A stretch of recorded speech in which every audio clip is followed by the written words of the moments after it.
Most people think agoraphobia is just a fear of leaving home. They assume it's about avoiding the outside world. But what if I told you it's really about the fear of being trapped, helpless, where no one can save you? What if your own mind turned everyday places into danger zones? Agoraphobia isn't just shyness or nervousness, it's a life-altering battle with fear itself. Now imagine your brain is like an overprotective bodyguard who sees danger everywhere. The grocery store? A potential war zone? A crowded bus? An absolute death trap. Even wide-open spaces somehow feel suffocating. That's agoraphobia. It's not just about staying home because you're introverted. It's the deep, paralyzing fear of being stuck somewhere with no escape, and your brain is constantly hitting the panic button. Speaking of panic, many people with agoraphobia experience full-on panic attacks, complete with racing heart, dizziness, and that fun "I think I might die" feeling. The problem? These attacks make people avoid places where they might have another one, which only strengthens the fear. It's like being in an abusive relationship with your own nervous system. The cycle goes like this. Fear leads to avoidance, avoidance strengthens fear, and soon enough, the world outside feels like a minefield. The causes? A mix of genetics, past trauma, and an overactive amygdala, your brain's little alarm system that never learned how to chill. Some people develop agoraphobia after a traumatic event, while others inherit a lovely little predisposition to anxiety from their family tree. If you have a history of panic attacks and start associating certain places with those terrifying episodes, congratulations. Your brain just added another location to its nope list. Daily life with agoraphobia can be brutal. Running errands, meeting friends, or just stepping outside can feel impossible, leading to isolation and often depression. Many recognize that their fears are irrational, but that doesn't make them any easier to overcome.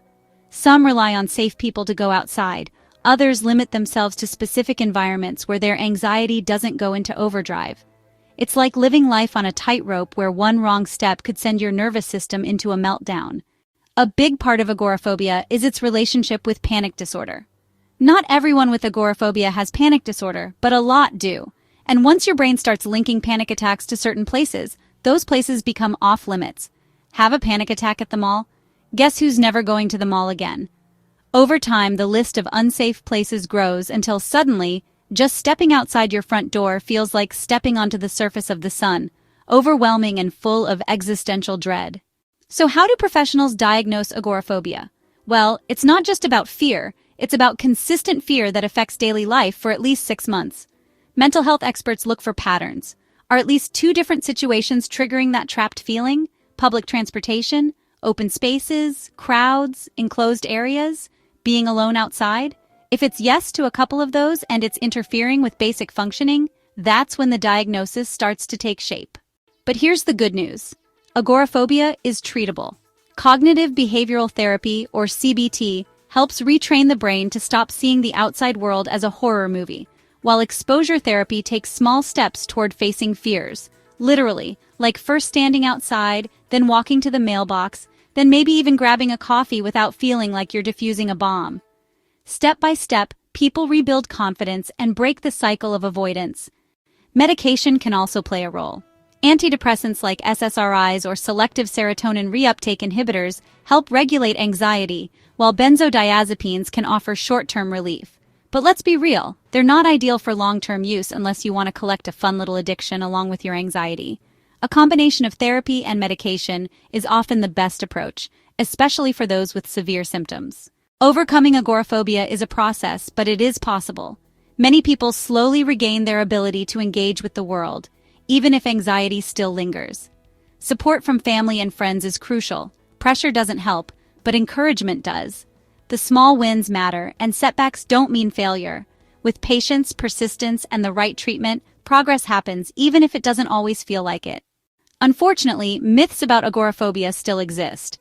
Some people think it's just about not wanting to leave the house, when really, it's the fear of being trapped somewhere unsafe. Others assume it's just a lack of willpower. Like you can just slap on some confidence and poof, you're cured. In reality, it's a deeply ingrained mental health condition with roots in both psychology and brain chemistry. The more people understand this, the more support and empathy we can build for those who struggle with it. At the end of the day, agoraphobia is a tough opponent, but not an unbeatable one. Professional treatment, personal perseverance, and a strong support system can help people reclaim their independence and start living more freely again. Each step forward, no matter how small, is a win, and over time, the once terrifying idea of going outside can turn into something that feels possible again. So, what do you think? Does fear make the world feel smaller, or does avoiding fear shrink our world for us? Drop your thoughts in the comments. If you haven't subscribed yet, hit that button. Take care of yourselves, take care of your loved ones, and I'll catch you in the next video.